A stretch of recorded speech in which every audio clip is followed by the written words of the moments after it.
Hello there, and welcome to the Sleepy Wisdom channel. Tonight, we'll be exploring the gentle currents of Hindu wisdom, a tradition that has flowed through thousands of years, carrying insights about consciousness, the nature of reality, and the quiet journey inward. These teachings emerge not from a single voice or moment, but from countless seekers who turned their attention toward the deeper questions that arise when the world grows still. They explored what remains when everything temporary falls away, what connects all beings beneath the surface of difference, and how the eternal expresses itself through time. This wisdom was never meant to be grasped quickly or held tightly, but allowed to settle slowly, the way light filters through water. If you enjoy these gentle journeys, I invite you to like, subscribe, or share a thought below. It helps others find their way here too, one sleepy soul at a time. But for now, there's nothing you need to do but relax. Let your eyes grow heavy and allow your body to soften. Let the weight of the day drain away as your breathing slows and deepens. There is no effort required, no destination to reach tonight. Just allow your mind to drift along these ancient currents of understanding, the way a leaf floats on a quiet stream. Let the words wash over you without needing to hold them, and let your awareness settle into the stillness that has always been here, beneath every thought, waiting patiently. Let's begin. Hindu wisdom emerged over thousands of years without a single founder. Unlike traditions that trace their origin to one person or revelation, this understanding arose gradually across many centuries and countless voices. Sages, poets, householders, and wanderers each contributed insights that were tested through lived experience and passed down through generations. There was no single moment of beginning, no founding document that declared its start.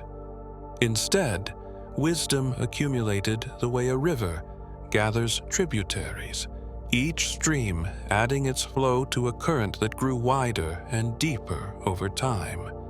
This organic emergence means the tradition carries a quality of spaciousness, allowing room for multiple perspectives and paths without demanding uniformity. The concept of dharma means righteous living aligned with cosmic order. Dharma is often translated as duty or righteousness, but it contains layers that single words cannot capture. At its heart, dharma describes the natural order that sustains harmony in the universe, and the human alignment with that order through thought, word, and action. Each being has its own dharma based on its nature and circumstances, yet all dharma ultimately serves the same underlying balance. A tree fulfills its dharma by growing toward light and providing shelter. A river fulfills its dharma by flowing toward the sea. For humans, dharma involves recognizing one's role and responsibilities while acting with integrity and awareness. When dharma is followed, life moves with less friction. When it is ignored, discord accumulates both inwardly and outwardly. Karma is the principle that actions create consequences across lifetimes. Every action, whether physical, verbal, or mental, generates an effect that ripples outward and eventually returns.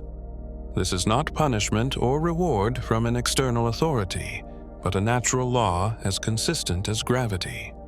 Actions rooted in selfishness or harm create conditions that must be balanced, often across multiple lifetimes. Actions rooted in compassion and wisdom contribute to conditions that support further growth. Karma does not mean fate is fixed. It means the present is shaped by the past, while the future remains responsive to present choices. Understanding karma encourages responsibility without blame, recognizing that consequences unfold according to causes and that freedom lies in changing the causes being set in motion now. Atman refers to the eternal self dwelling within all beings. Beneath the layers of personality, memory, and identity lies something that does not change. Hindu wisdom calls this Atman, the true self that witnesses all experience without being altered by it. It is not the body which ages and dissolves. It is not the mind which shifts with every thought.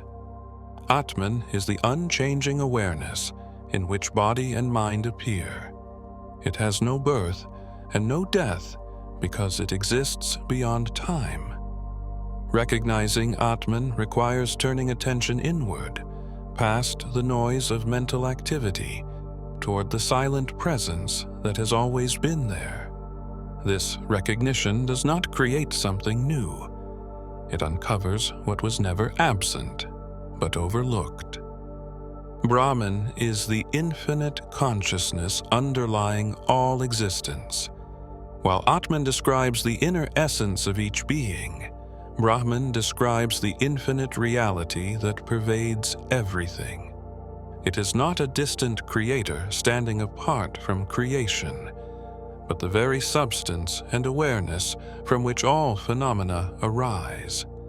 Brahman is beyond form, yet appears as every form, beyond time, yet manifests as every moment, beyond qualities, yet expresses through all qualities.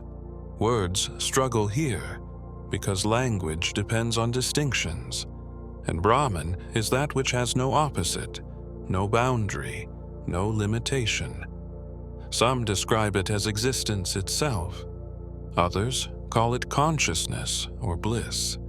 These are pointers, not definitions. The texts suggest that Brahman can be known directly, but not through concepts alone.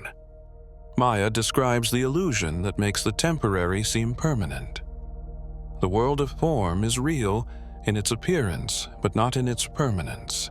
Maya is the power that veils the unchanging truth beneath changing appearances, making what is temporary seem solid and what is transient seem eternal.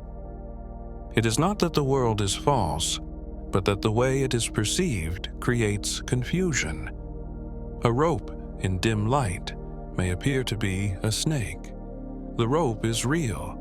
The perception of a snake is mistaken, yet the fear it creates is genuine. Maya operates similarly, overlaying misperception onto reality and generating endless cycles of desire and aversion based on incomplete understanding. Recognizing Maya does not dissolve the world. It shifts the relationship to it, revealing what endures and what passes. The four aims of life provide a framework for human fulfillment. Hindu thought recognizes that human beings pursue multiple goals, and rather than rejecting worldly aims, it organizes them into a coherent structure. Dharma, righteous living, provides the foundation. Artha, material prosperity, is pursued within ethical boundaries. Kama, pleasure and desire, is honored as a legitimate aspect of human experience when balanced with responsibility. Moksha, liberation, represents the ultimate freedom from all limitation and suffering. These four aims acknowledge that life contains different stages and needs. Not everyone is ready to pursue liberation, and forcing spiritual practice prematurely can create inner conflict. The framework allows individuals to engage with the world fully while keeping the deeper possibility in view, letting spiritual maturity unfold naturally over time. Ahimsa teaches non-violence toward all living beings. Ahimsa is more than the absence of physical harm. It extends to speech, thought, and subtle attitude. To practice ahimsa is to reduce the suffering one causes in the world through action and inaction alike. This begins with obvious forms of violence, but extends to criticism, judgment, and the mental habit of seeing others as separate or inferior. Ahimsa recognizes that all beings share the same underlying consciousness, and that harming another is ultimately harming oneself. It does not mean passivity in the face of injustice. It means responding from clarity rather than hatred, protecting without attacking, and seeking resolution that honors the dignity of all involved. The practice of ahimsa softens the heart and quiets the mind, making space for deeper understanding to arise. The guru-student relationship transmits wisdom through direct experience. In Hindu tradition, knowledge is not only conceptual, but experiential, passed from teacher to student through presence as much as instruction.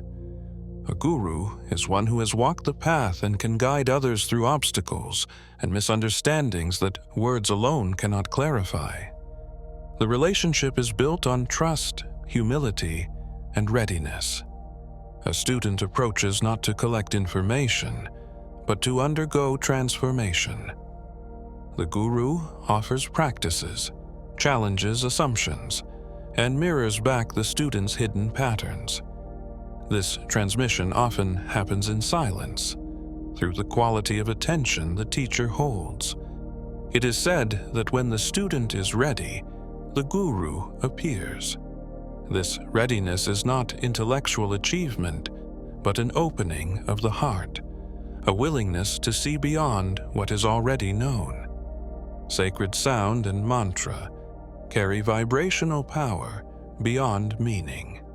Certain syllables and phrases are considered powerful, not only for their conceptual content, but for the vibration they create when spoken or heard. The sound Om, for instance, is described as the primordial vibration from which all creation emerges. Mantras are repeated to focus the mind, but also to attune the subtle body to specific frequencies that influence consciousness. The repetition creates a groove in awareness, wearing away mental resistance and allowing deeper states to surface. Even without understanding the literal meaning, the sonic quality of a mantra can shift inner conditions. This is why pronunciation and intonation matter.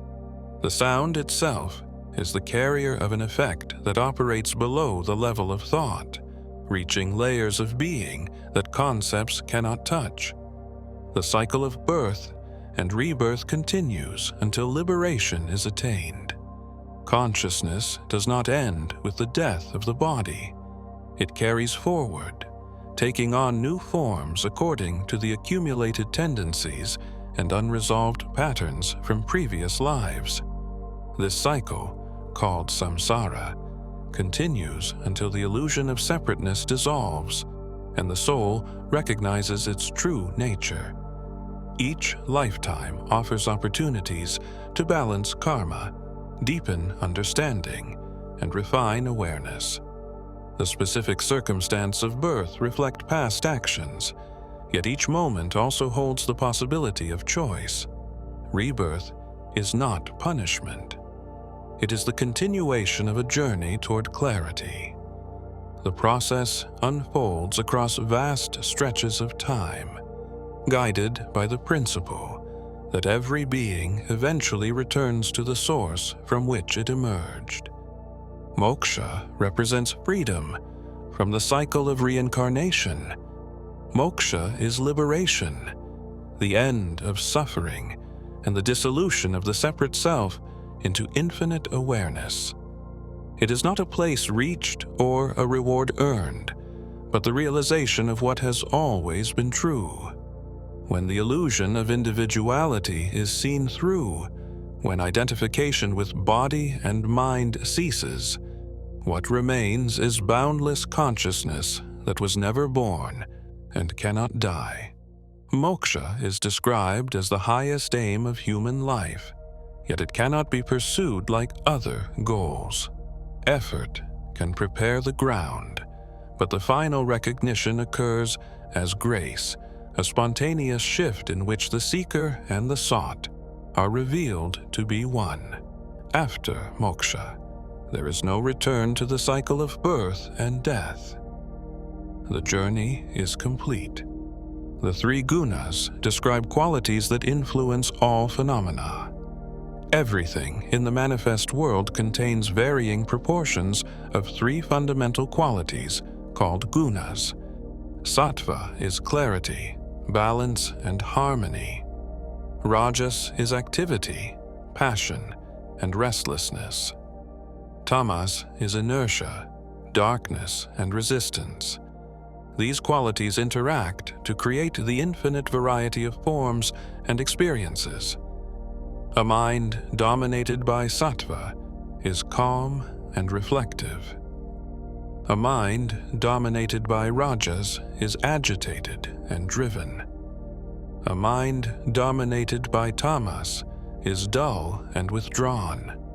The gunas shift constantly, influenced by food, environment, company, and action. Understanding the gunas allows one to recognize which quality is dominant at any moment and make choices that support balance. The goal is not to eliminate rajas and tamas entirely, but to cultivate sattva, which naturally leads toward clarity and eventually transcends all three. Satya, or truthfulness, forms a cornerstone of ethical living. Truth in Hindu thought is more than factual accuracy. It is alignment between inner reality and outer expression.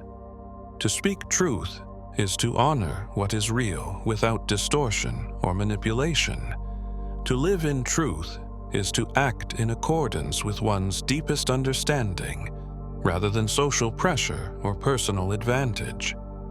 Satya requires discernment, because truth can sometimes cause harm if spoken without compassion. The practice balances honesty with kindness, recognizing that both are necessary. Living truthfully simplifies life because there is nothing to hide, no contradiction between the inner and outer worlds. It also builds trust, both with others and within oneself, creating a foundation of integrity that supports all other practices. The concept of Leela sees creation as divine play. The universe is not the result of necessity or accident, but arises as the spontaneous expression of consciousness delighting in its own infinite potential. This playfulness, called Lila, removes the heaviness from existence. Suffering and joy, creation and destruction, are movements within a vast play that has no ultimate purpose beyond its own unfolding.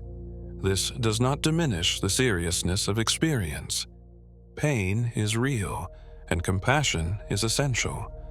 But beneath the drama, there is a lightness, a recognition that nothing is fundamentally wrong even when things appear broken. Lila invites a shift in perspective, seeing life not as a problem to solve, but as a dance to participate in, where each role and gesture contributes to a pattern too vast to see all at once. Each soul carries its own unique journey through countless lives. No two paths are identical because each being accumulates different experiences, tendencies, and lessons across lifetimes. One soul may gravitate toward devotion, another toward knowledge, another toward service. These inclinations are not random, but reflect deep patterns formed over immense spans of time.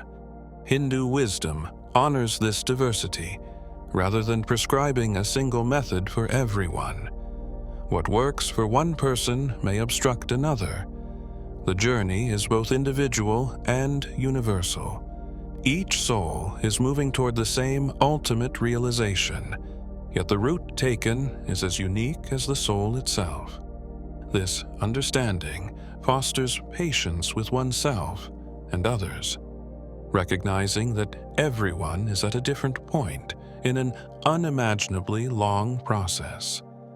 The Vedas are among humanity's oldest continuously used texts. Composed in Sanskrit thousands of years ago, the Vedas contain hymns, rituals, and philosophical reflections that have been recited, studied, and preserved through oral transmission across countless generations.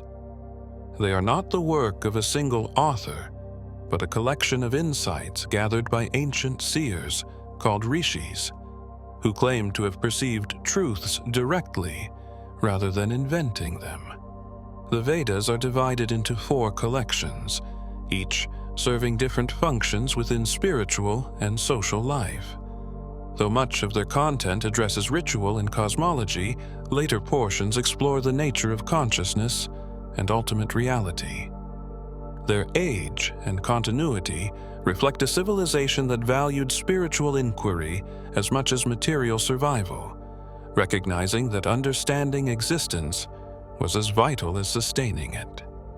Let your breathing settle now, slow and easy.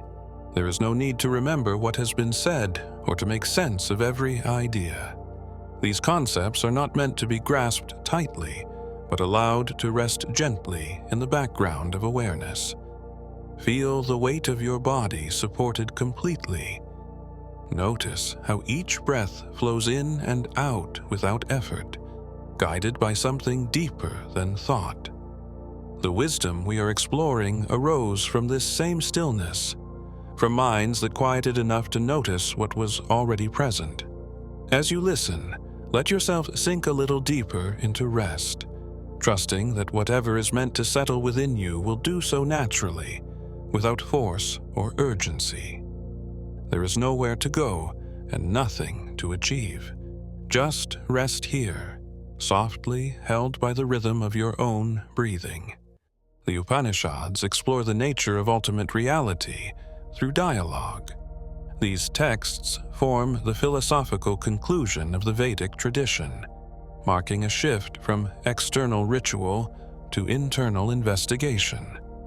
The Upanishads are structured as conversations between teachers and students, wanderers and kings, seekers and sages, each dialogue circling around fundamental questions about consciousness, reality, and the relationship between the individual and the infinite. The teaching method is subtle, often working through metaphor, paradox, and negation rather than direct assertion. A student asks about the nature of the self, and the teacher responds by describing what the self is not, gradually removing layers of misidentification until something wordless remains. These dialogues were originally transmitted orally in forests and hermitages, preserved through memorization and careful recitation across generations before being written down. The Bhagavad Gita presents spiritual wisdom in the midst of battle, set on a battlefield just before a great war. The Gita unfolds as a conversation between the warrior Arjuna and Krishna, who serves as his charioteer and reveals himself as an incarnation of the divine. Arjuna, overwhelmed by doubt and moral confusion about fighting against his own relatives, lays down his weapons and refuses to act. Krishna's response contains some of the most concentrated spiritual teaching in Hindu literature, addressing duty, the nature of the self, paths to liberation, and the balance between action and renunciation. The battlefield setting is not incidental. It represents the inner struggle every person faces when confronted with difficult choices and conflicting loyalties.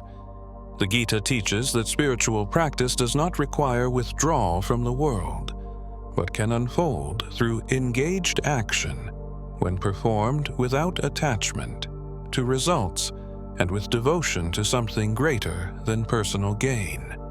The Ramayana tells of Dharma through the life of an ideal king. This epic narrative follows Rama, a prince exiled from his kingdom, who exemplifies righteousness under extreme circumstances. His wife Sita is abducted. His loyal brother accompanies him through years of hardship, and his eventual victory over the demon king who kidnapped Sita restores order and dharma to the world. The story operates on multiple levels. On the surface, it is an adventure filled with battles, magic, and devotion. Beneath that, it explores what it means to act according to dharma, even when doing so brings personal suffering. Rama accepts exile without complaint, honors his father's word even though it costs him his throne, and remains devoted to duty throughout. The Ramayana has been retold in countless versions across Asia, each culture finding in it reflections of its own values while preserving the core teaching that righteous action aligned with truth sustains harmony even in the face of chaos. The Mahabharata contains profound teachings with an epic narrative. This massive work is one of the longest poems ever composed, weaving together philosophy, mythology, ethics, and human drama into a vast tapestry. At its center is a devastating war between two branches of a royal family, but the narrative encompasses far more than conflict. Embedded within the Mahabharata are stories within stories, parables, teachings on governance, reflections on mortality, and entire philosophical treatises including the Bhagavad Gita. The scale of the work allows it to address nearly every aspect of human experience, from the complexities of family loyalty to the subtleties of spiritual realization. Unlike texts that present a single clear teaching, the Mahabharata holds contradictions and ambiguities, reflecting the complexity of dharma in a world where right action is not always obvious, and where even noble characters make mistakes with devastating consequences. Yoga Sutras outline the path to stilling the fluctuations of mind. Compiled by the sage Patanjali, the Yoga Sutras present a systematic approach to meditation and self-realization in short, concentrated verses. The opening sutra defines yoga as the cessation of the modifications of the mind, immediately identifying mental stillness as both the means and the goal. The text then describes obstacles that arise on the path, techniques for overcoming them, and the stages of deepening absorption that lead to liberation. Patanjali's approach is practical and methodical, offering tools for working with breath, concentration, ethical conduct, and observation of mental patterns. The sutras are intentionally concise, designed to be memorized and unpacked through study with a teacher. They do not describe a single rigid system, but provide a framework flexible enough to accommodate different temperaments and circumstances, recognizing that the journey inward requires both discipline and adaptability. Vedanta philosophy examines the relationship between self and absolute. Vedanta, which means the end or culmination of the Vedas, takes the insights of the Upanishads and develops them into systematic philosophical inquiry. The central question is the relationship between Atman, the individual self, and Brahman, the ultimate reality. Different schools of Vedanta offer different answers. Some argue for complete non-duality, insisting that Atman and Brahman are identical, and that any sense of separation is illusion. Others propose qualified non-duality, acknowledging distinction while emphasizing underlying unity. Still others maintain duality, seeing the soul and the divine as eternally distinct yet intimately related. These debates are not abstract exercises, but explorations with profound implications for practice and understanding. How one conceives the relationship between self and absolute shapes how one approaches meditation, devotion, ethics, and the ultimate goal of spiritual life. Samkhya describes reality through paired opposites and consciousness, one of the oldest philosophical systems in Hindu thought, Samkhya proposes a dualistic framework in which reality consists of two fundamental principles. Purusha is pure consciousness, unchanging and eternal, the witness that observes all experience without participating in it. Prakriti is matter and energy, the dynamic force that manifests as the physical world, mind, and all phenomena. Suffering arises when consciousness mistakenly identifies with matter, forgetting its true nature as pure awareness. Liberation occurs when this identification is dissolved and consciousness recognizes itself as distinct from the movements of Prakriti. Samkhya influenced the development of yoga and provided a metaphysical foundation for understanding how the eternal can appear to be caught in the temporary. Though its strict dualism differs from the non-dual teachings of Vedanta, both systems point toward the same goal of freeing awareness from false identification. The concept of neti-neti negates descriptions to approach truth. Neti-neti means not this, and it represents a method of inquiry that proceeds by elimination rather than assertion. When seeking to understand the true self or ultimate reality, the mind naturally tries to grasp it as an object of thought. But consciousness cannot be objectified because it is the subject, the one who knows.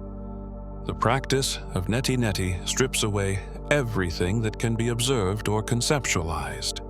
The body, not this. Thoughts, not this.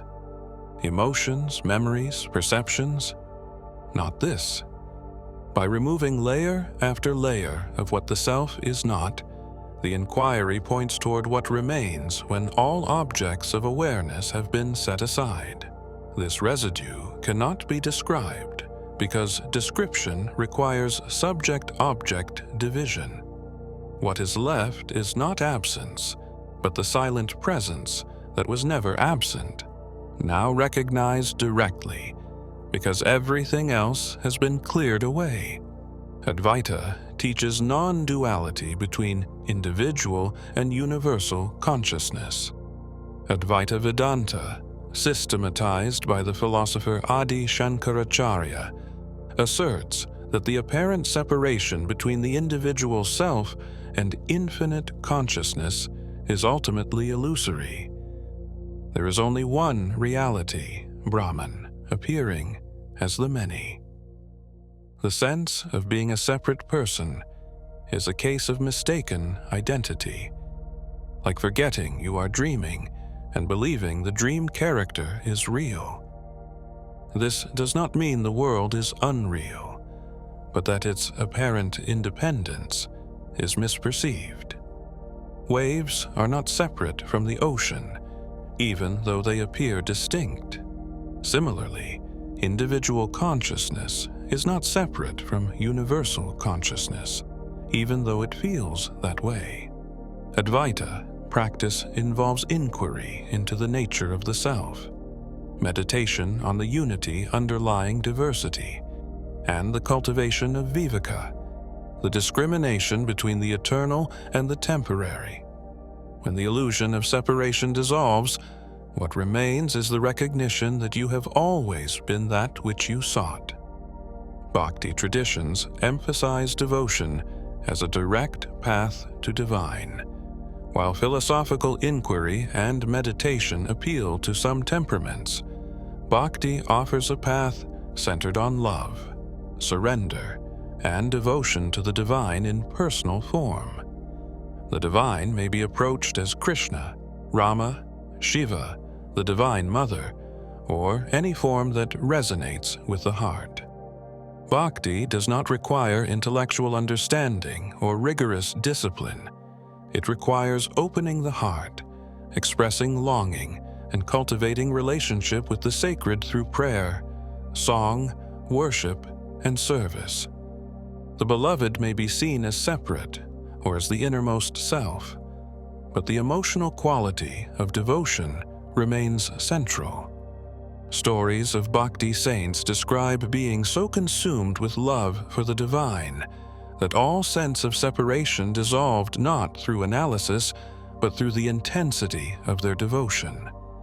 Bhakti democratizes spiritual life, making realization accessible to anyone capable of love, regardless of education, social status, or philosophical sophistication.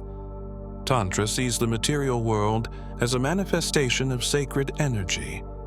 Unlike paths that view the body and world as obstacles to transcendence, Tantra affirms the physical realm as an expression of divine power.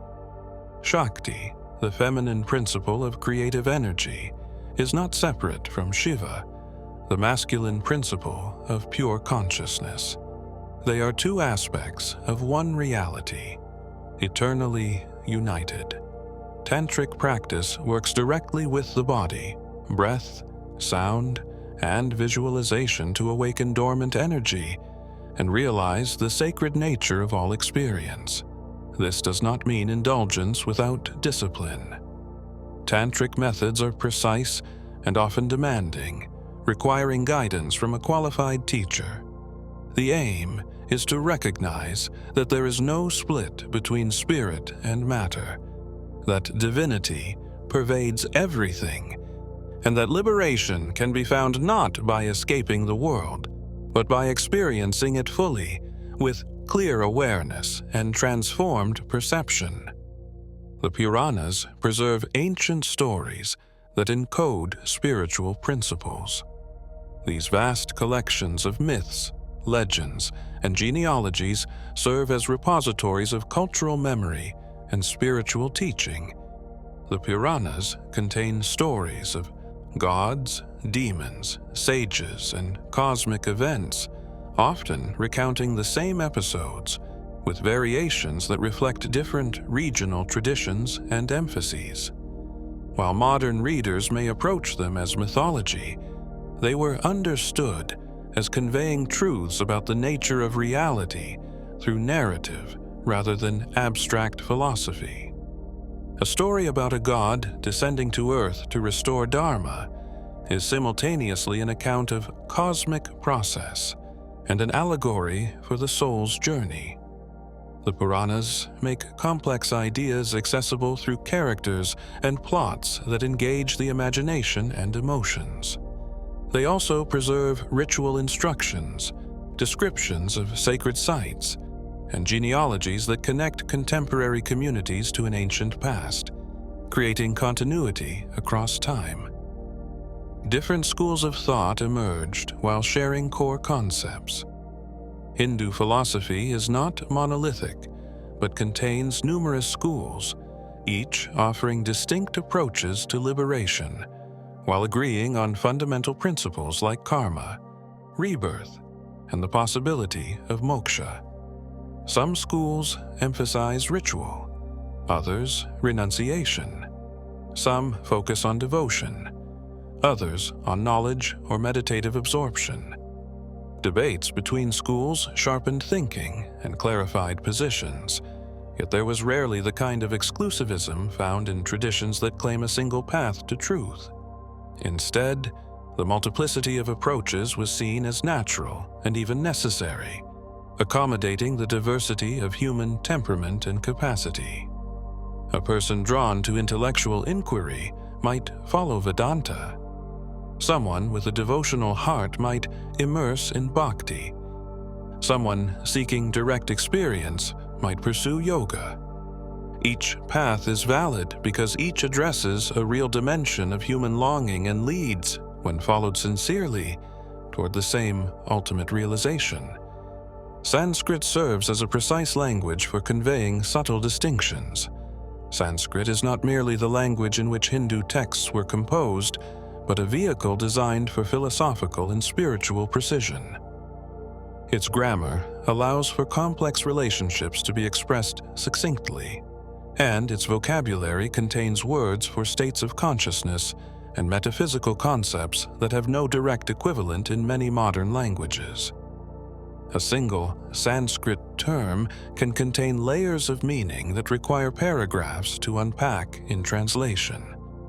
This precision made Sanskrit ideal for preserving teachings across generations, ensuring that subtle nuances were not lost. It also functioned as a unifying medium across a vast and linguistically diverse region, allowing scholars from different areas to engage with the same texts and participate in shared philosophical discourse. Even today, serious study of Hindu philosophy often requires familiarity with Sanskrit, because translation inevitably simplifies what the original expresses with greater depth. Commentaries layer interpretations across centuries of scholarship. Hindu texts rarely stand alone. They are surrounded by commentaries written by later scholars who interpreted, clarified, and sometimes challenged the original teachings.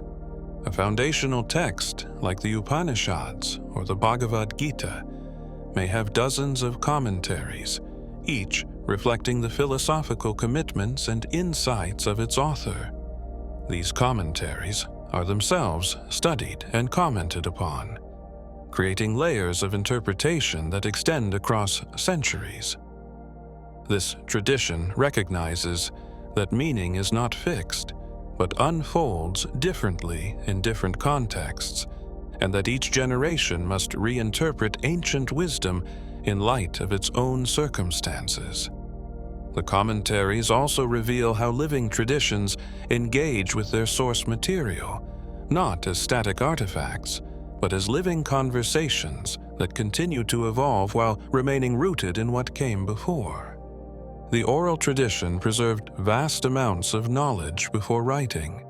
For centuries, Hindu teachings were transmitted entirely through oral recitation. Students would memorize texts with extraordinary precision, learning not only the words, but also the proper intonation and rhythm. This method ensured that teachings were preserved accurately, even without written records, and it also meant that knowledge was embedded in relationship between teacher and student, rather than stored in books. The transition to written texts occurred gradually, and did not replace oral transmission, which continued alongside writing and remains important in some contexts today. The oral tradition shaped how knowledge was structured, favoring verse over prose because poetry is easier to memorize, and emphasizing repetition and mnemonic devices. It also meant that access to knowledge was controlled by those who had memorized it, creating both continuity and, at times, exclusivity. Metaphors from nature illustrate abstract philosophical concepts. Hindu teachings frequently draw on images from the natural world to convey ideas that resist direct statement. The self is compared to the sky, vast and unchanging, while thoughts are like clouds passing through it. Consciousness is likened to the sun, always shining even when obscured by the darkness of ignorance. The relationship between Brahman and the world is illustrated through the metaphor of gold and ornaments. The ornaments have different names and forms, but all are nothing other than gold. These metaphors serve multiple functions. They make abstract concepts more accessible by grounding them in familiar experience. They also point beyond conceptual understanding toward direct perception, inviting contemplation rather than mere intellectual agreement. A metaphor is not the truth itself, but a finger pointing toward what cannot be fully captured in language. Each text addresses different aspects of the human condition. The diversity of Hindu scriptures reflects an understanding that human beings are complex and multifaceted, requiring different kinds of guidance depending on temperament, life stage, and readiness. The Vedas address ritual and cosmology. The Upanishads focus on metaphysical inquiry. The Bhagavad Gita balances action and renunciation. The Puranas engage through story. The Yoga Sutras offer practical techniques. Together, these texts form a comprehensive library that speaks to every dimension of human experience, from the need for ethical guidance to the longing for ultimate truth. No single text contains everything. Each contributes a piece to a larger understanding that emerges when the tradition is seen as a whole, rather than reduced to any single voice or teaching. Allow your body to release a little more deeply now, as if sinking into a soft surface that holds you without resistance. Your mind has been following words and ideas, but notice how effortlessly that happens. You are not forcing comprehension or memorizing facts. The listening itself is gentle, a kind of restful attention that requires no strain. These teachings we have been exploring were never meant to create mental work. They arose from silence and invite a return to silence. As you continue to rest here, let the distinction between listener and what is heard grow softer. There is just this quiet space, this easy breath, this moment unfolding without demand. Let everything be exactly as it is, and know that this simple allowing is itself a form of wisdom. Wisdom teachings adapt to the needs of different eras. Hindu thought has never been static. Across centuries, teachers have reinterpreted core principles to address the questions and challenges of their time. When society was organized around ritual, the teachings emphasized proper action and cosmic order. When intellectual inquiry flourished, philosophy became central. When devotion captured hearts, bhakti movements arose. This adaptability is not compromise, but vitality, a recognition that truth must be expressed in forms that resonate with those who seek it. The essence remains consistent, but the expression shifts. Today, ancient teachings encounter modern science, psychology, and global culture, and once again, they are being translated into language and frameworks that speak to contemporary seekers while preserving the core insights that have guided countless lives across millennia. Yoga encompasses far more than physical postures alone. In the West, yoga often means stretching and breathing exercises, but in Hindu tradition, yoga is a comprehensive system for transforming consciousness. The word yoga means union, referring to the joining of individual awareness with universal consciousness.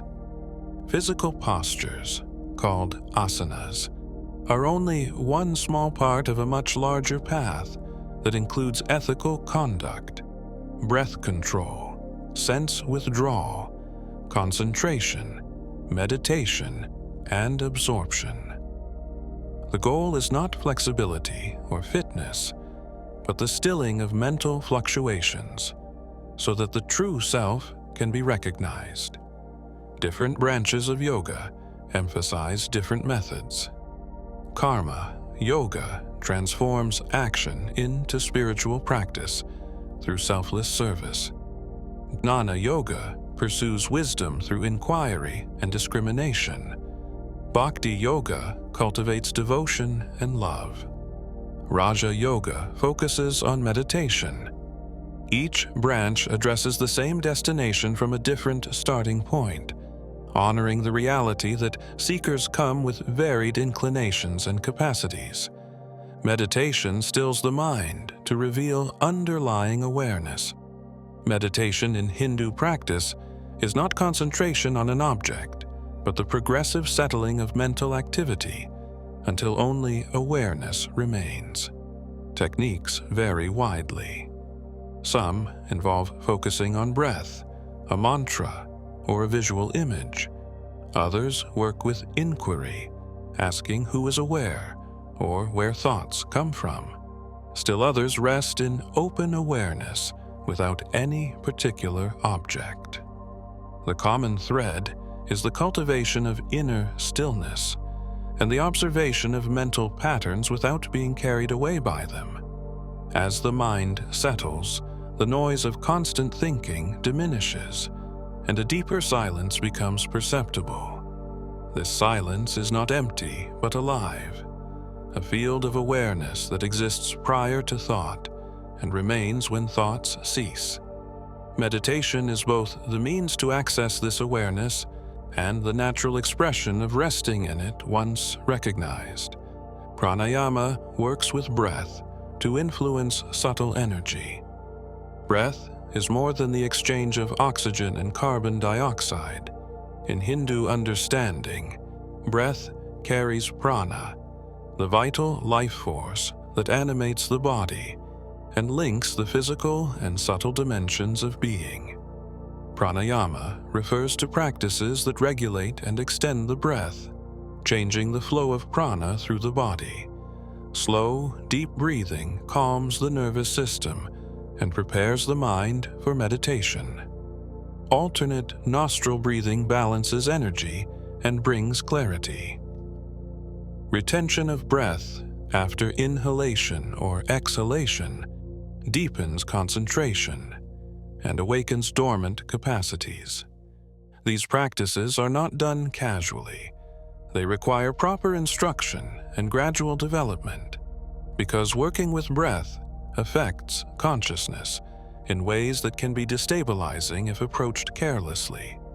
When practiced skillfully, pranayama purifies the subtle body, removes energetic blockages, and creates conditions conducive to deeper states of awareness. The 8 limbs of yoga form a comprehensive spiritual path. Patanjali's Yoga Sutras describe 8 interconnected aspects of practice, often called the 8 limbs. The first 2, yama and niyama, establish ethical foundations through restraints like nonviolence and truthfulness, and observances like purity and contentment. The third, asana, refers to seated posture for meditation rather than elaborate physical exercises. The fourth, pranayama, regulates breath. The fifth, pratyahara, withdraws attention from external stimuli. The sixth, dharana, develops concentration. The seventh, dhyana, sustains meditative absorption. The 8th, samadhi, describes states of unity, where subject and object dissolve. These limbs are not steps to be completed sequentially, but dimensions of practice that develop together, each supporting and deepening the others. A life lived in accordance with all 8 limbs naturally moves toward the stillness and clarity in which liberation can be recognized. Puja rituals honor the divine through symbolic offerings. Puja is a devotional practice in which the divine is honored through offerings of flowers, incense, food, water, and light.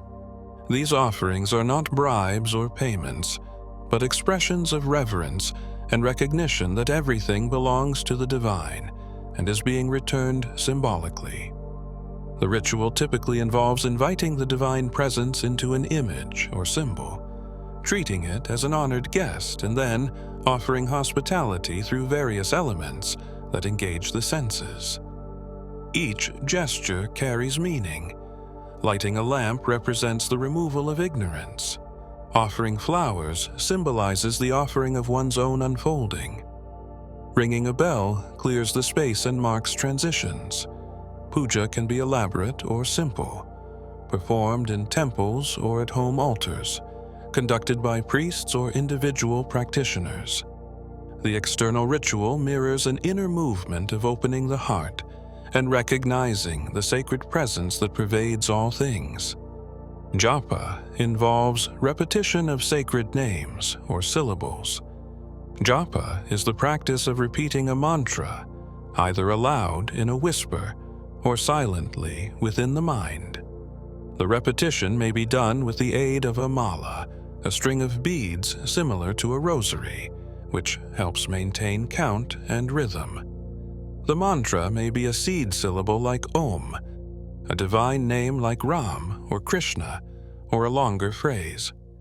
As the mantra is repeated, the mind gradually becomes absorbed in its sound and vibration. Thoughts slow, and a meditative state arises naturally.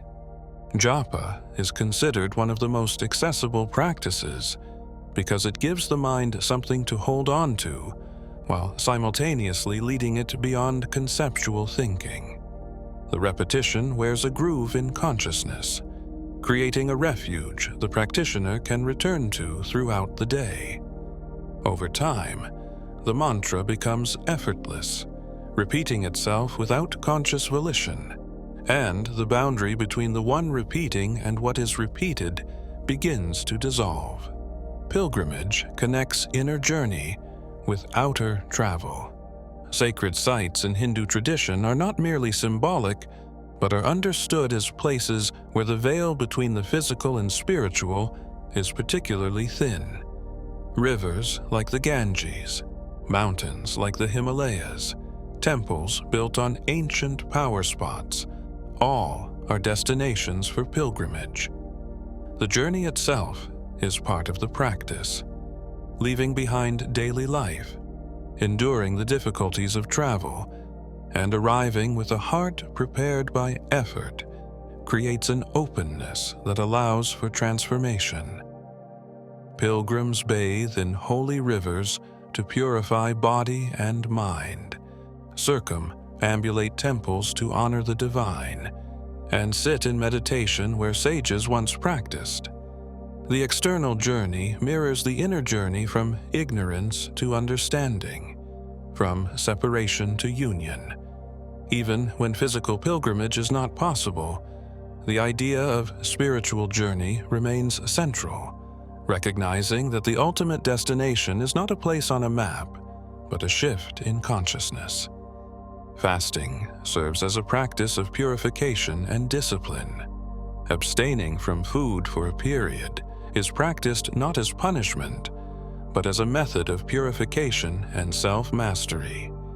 Fasting lightens the body, quiets the digestive system, and redirects energy that would normally go toward processing food into heightened awareness and clarity.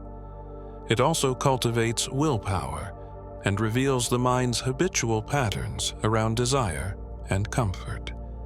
In Hindu practice, fasting may be undertaken on specific days considered auspicious, as part of preparation for a festival, or as personal discipline. Some fasts involve complete abstention from food and water for short periods.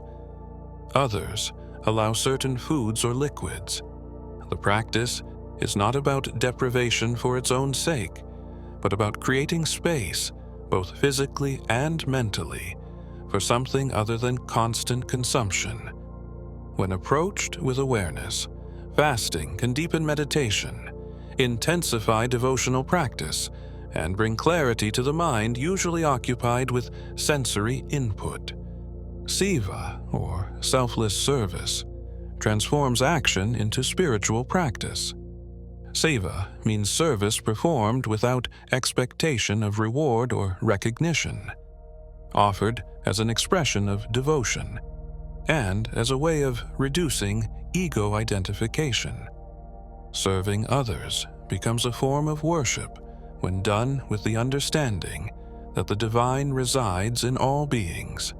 Washing dishes in a temple kitchen, caring for the sick, teaching children, feeding the hungry, all become spiritual practice when the doer recognizes that they are serving not separate individuals, but manifestations of the same consciousness that dwells within themselves.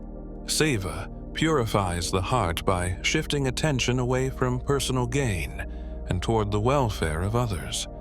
It also provides a practical outlet for those who are not drawn to meditation or ritual, but who feel called to express spirituality through action. In serving, the boundaries between self and other soften, and the interconnectedness of all beings becomes experientially clear rather than merely conceptual. The 4 paths of yoga suit different temperaments. Hindu tradition recognizes that not everyone approaches the spiritual journey in the same way, and rather than forcing all seekers into a single method, it offers multiple paths that honor different psychological and emotional inclinations.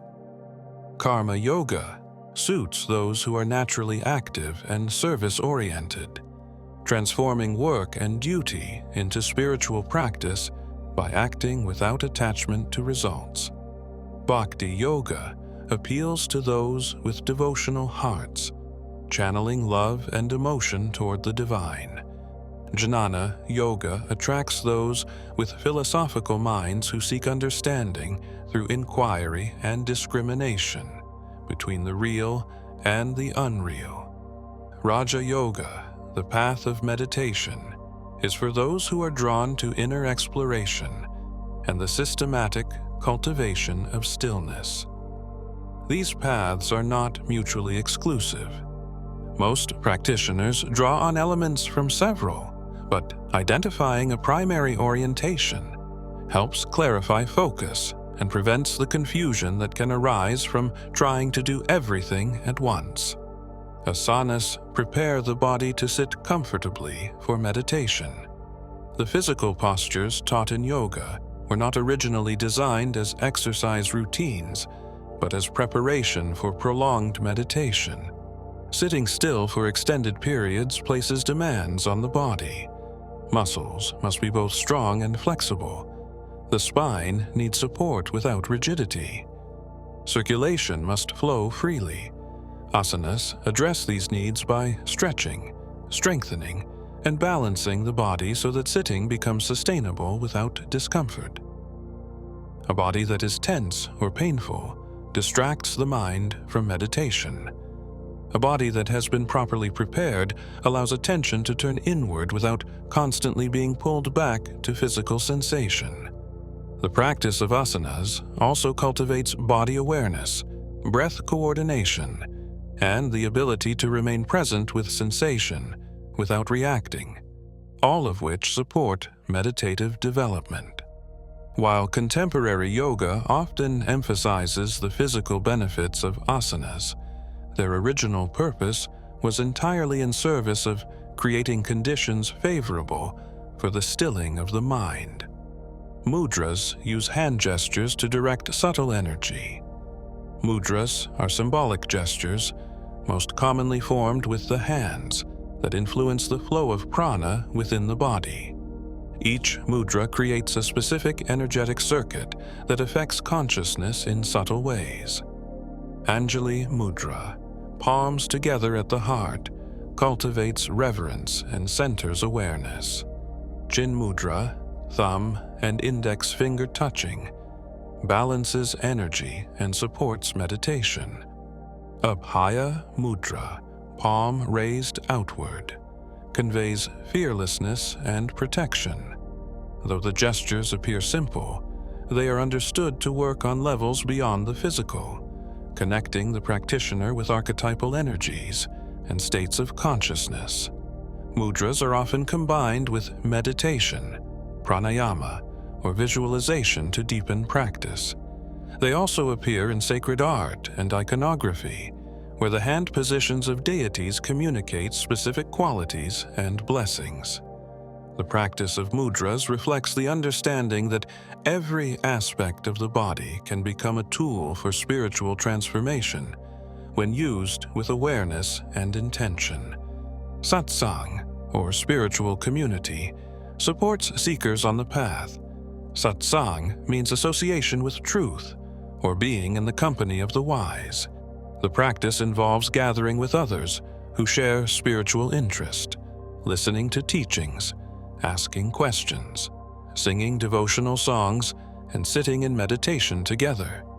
The presence of like-minded seekers creates a supportive environment in which individual practice is strengthened and sustained. Hearing the questions and insights of others can illuminate one's own path. The energy of collective practice can deepen meditation in ways that solitary practice sometimes cannot. Satsang also provides accountability and encouragement, countering the isolation and doubt that can arise when walking a path that much of society does not understand or value. In traditional settings, satsang occurred around a guru or elder, whose presence and guidance anchored the gathering. In contemporary contexts, satsang may be less formal, but retains the essential quality of mutual support among those committed to inner transformation. Silence creates space for deeper understanding to emerge. While teachings, practices, and scriptures provide guidance, Hindu tradition also recognizes that ultimate understanding arises in silence. Words can point, but cannot fully convey what lies beyond thought. Silence is not absence, but presence, the field in which all experience occurs. Periods of silence are built into spiritual practice through meditation retreats, vows of silence lasting days or weeks, and the simple practice of pausing before speaking. In silence, the mind's constant commentary subsides, and it becomes possible to notice what is always here beneath the noise. Silence also allows the digestion of teachings, giving them time to settle and integrate rather than remaining as intellectual concepts. Many seekers report that their deepest realizations occurred not during intense practice, but in moments of quiet rest when effort was released and something spontaneous and unforced revealed itself. Sacred sites amplify the effects of spiritual practice. Certain locations are considered inherently powerful, places where generations of practitioners have meditated, prayed, and sought realization. The accumulated energy of such practice is believed to remain in the land, the stones, the air itself, creating an atmosphere that supports deeper states of consciousness. Temples are often built on these sites, not arbitrarily, but because the location was recognized as a natural power center. Caves where sages lived, confluences of rivers, mountain peaks where the earth reaches toward the sky, all carry a quality that practitioners can feel when they arrive with sensitivity and openness. Practicing in such places can accelerate progress, clarify insights, and produce experiences that might take much longer to achieve elsewhere. This does not mean that practice in ordinary locations is ineffective, but that sacred geography offers an additional support, a resonance that aligns personal effort with something larger and older than individual aspiration. Seasonal observances align human rhythms with cosmic cycles. Hindu tradition marks the year with festivals and observances that correspond to natural cycles of the sun, moon, and agricultural seasons. These celebrations are not merely cultural, but serve to align human life with the larger rhythms of nature and cosmos. The spring festival of Holi celebrates renewal and the triumph of light over darkness. Diwali, the festival of lights, marks the victory of knowledge over ignorance. Navaratri honors the divine feminine through 9 nights of worship. These observances involve fasting, feasting, ritual, music, and communal gathering, engaging the whole person rather than only the intellect or emotions. By participating in seasonal rhythms, practitioners remember that they are not separate from nature, but embedded within it, subject to the same cycles of growth and rest, light and darkness, expansion and contraction that govern all life. Let your awareness rest now in the simplicity of breathing. Notice how the body breathes itself without your conscious direction, how each inhale arrives and each exhale releases without effort or planning. This effortless rhythm has continued since your first breath and will continue until your last, guided by intelligence deeper than thought. The practices we have been exploring all point toward this same naturalness, this quality of allowing rather than forcing, of aligning with what already is rather than striving to create something new. As you rest here, you are not separate from the wisdom being described. You are the space in which it arises and dissolves, the awareness that receives these words without needing to hold them. Let that be enough. Let this moment, just as it is, be complete. Ritual bathing symbolizes inner purification. Water holds a special place in Hindu practice as a purifying element that cleanses not only the physical body, but also the subtle energies and accumulated karmic impressions. Bathing in sacred rivers like the Ganges is considered especially powerful, washing away past misdeeds and creating a fresh beginning. Even daily bathing before prayer or meditation serves as a ritual threshold, marking the transition from ordinary activity to sacred time. The act of immersing the body in water becomes a gesture of renewal, a letting go of what no longer serves, and a preparation to receive. This is not superstition, but a recognition that physical actions can carry symbolic weight that affects consciousness. When bathing is done with awareness and intention, it becomes more than hygiene. It becomes a practice of release and receptivity, embodying the larger spiritual process of purification that allows the true self to shine through accumulated layers of conditioning and identity. Fire ceremonies transform offerings into spiritual energy. Homa, or Havan, refers to fire rituals in which offerings such as grains, ghee, herbs, and wood are placed into a consecrated fire while mantras are chanted. Fire is understood as a transformative element that carries offerings from the physical realm to the subtle and divine dimensions. As substances are consumed by flame, their essence is released and transmitted upward, symbolizing the offering of one's actions, desires, and ego to the divine. The ritual creates heat, light, and smoke, transforming solid matter into intangible energy, mirroring the spiritual transformation sought by the practitioner. Fire ceremonies are performed for various purposes, from purification to blessing new beginnings to expressing gratitude. The ritual engages multiple senses, creating an immersive experience that focuses attention and opens the heart.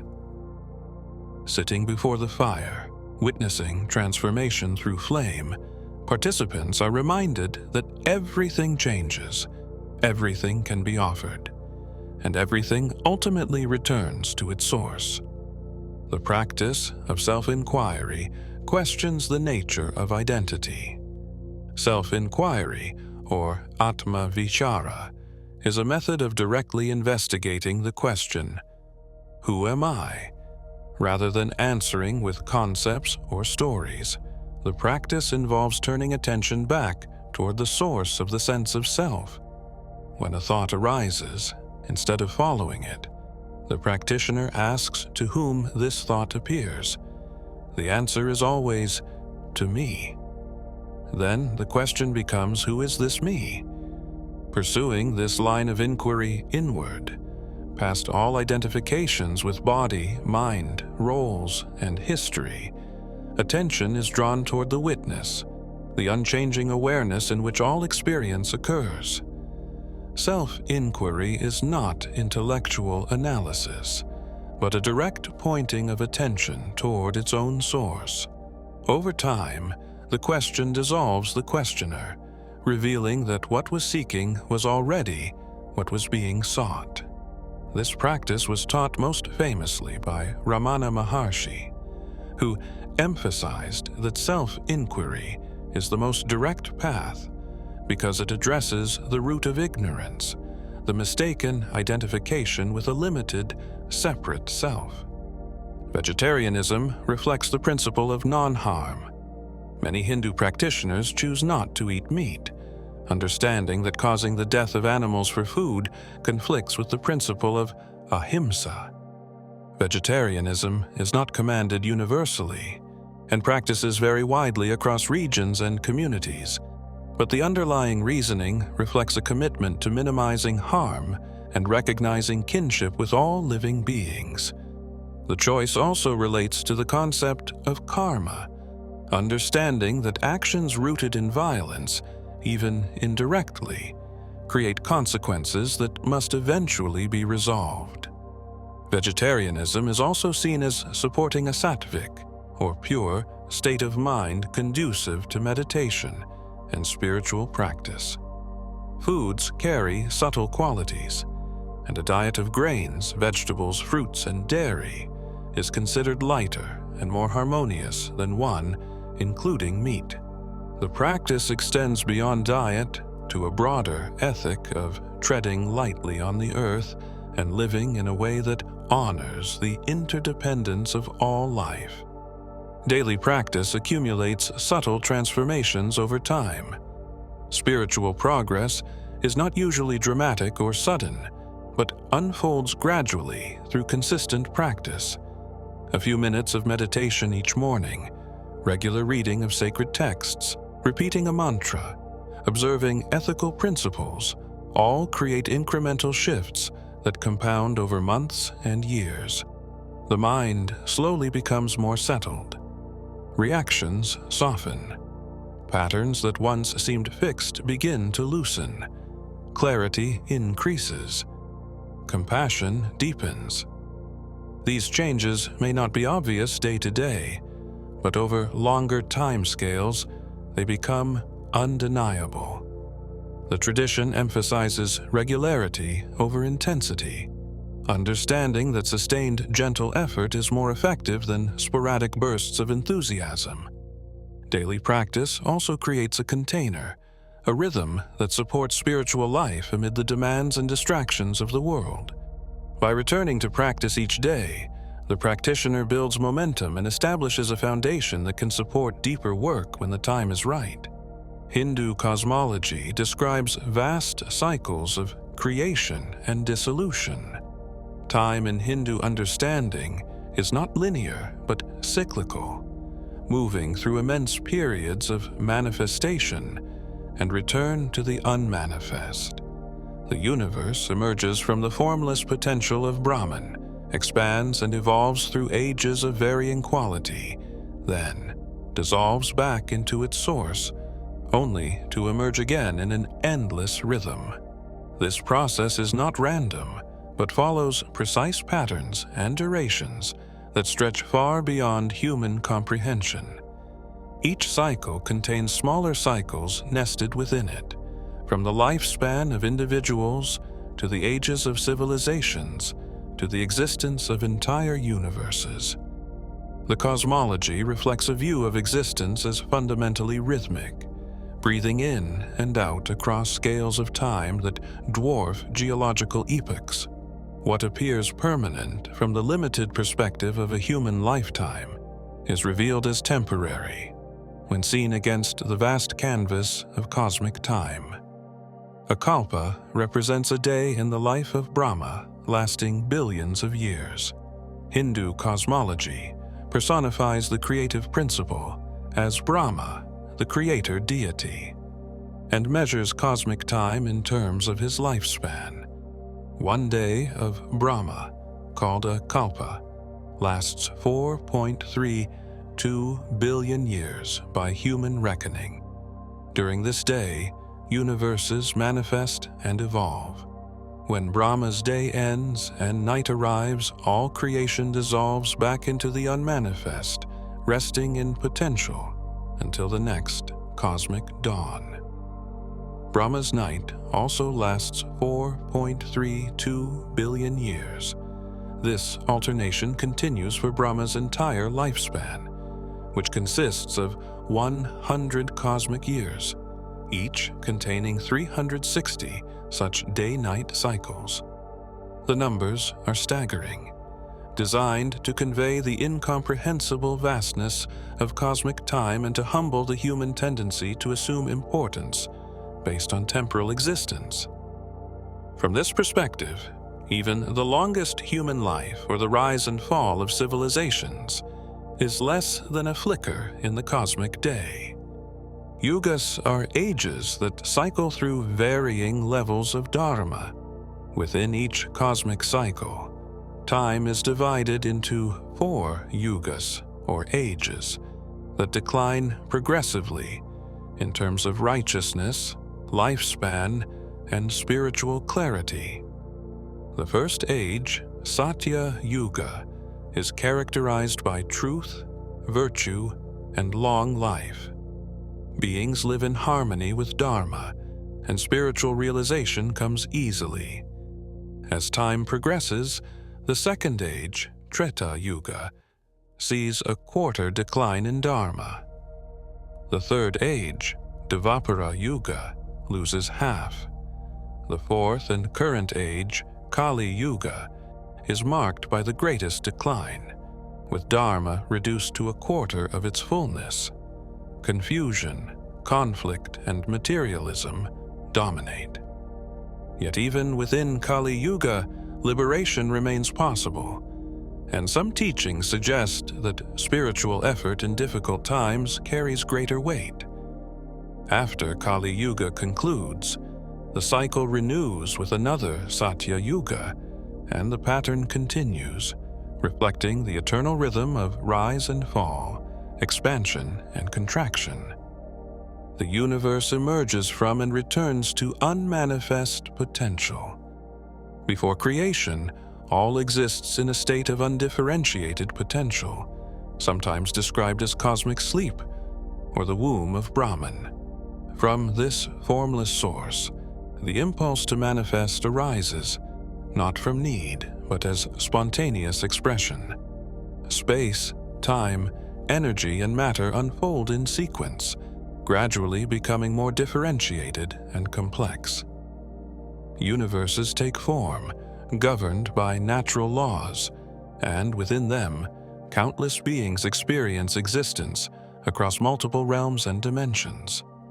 This manifestation is not permanent. Eventually, the energy sustaining the universe exhausts itself, and all form dissolves back into the unmanifest, where distinctions collapse and only potential remains. This dissolution is not destruction, but return, a gathering back into the source. The unmanifest contains all possibilities in seed form, waiting for the next creative impulse to begin the cycle again. Multiple worlds exist beyond the physical plane. Hindu cosmology describes existence as layered, with the physical world representing only one level among many. Above the earthly realm are progressively subtler worlds inhabited by celestial beings, gods, and enlightened souls. Below are denser realms associated with purification and the working out of certain karmic patterns. These worlds are not separate locations in space, but different states or frequencies of existence, occupying the same reality. After death, consciousness may move to any of these realms depending on karma and spiritual development, residing there for a time before returning to physical birth or, in rare cases, achieving liberation and transcending the entire structure. The multiplicity of worlds reflects the understanding that existence is far richer and more complex than what physical senses perceive, and that the journey of consciousness extends across dimensions invisible to ordinary awareness. Time moves in both linear and cyclical patterns simultaneously. While cosmic time follows vast cycles, individual experience unfolds linearly within those cycles. A person is born, lives, and dies in a sequence that feels progressive and directional. Yet, that linear experience is embedded within repeating patterns, the cycle of days and nights, seasons, lifetimes, and cosmic ages. The two perspectives are not contradictory, but complementary. Linear time allows for growth, learning, and the accumulation of experience. Cyclical time situates that growth within a larger rhythm that has no ultimate beginning or end. This dual understanding encourages both engagement with the present moment, recognizing its unique, unrepeatable quality, and detachment from outcomes, knowing that all rises and falls within patterns that transcend individual existence. Time becomes both precious and illusory, both meaningful and ultimately transcended in the realization of what exists beyond it.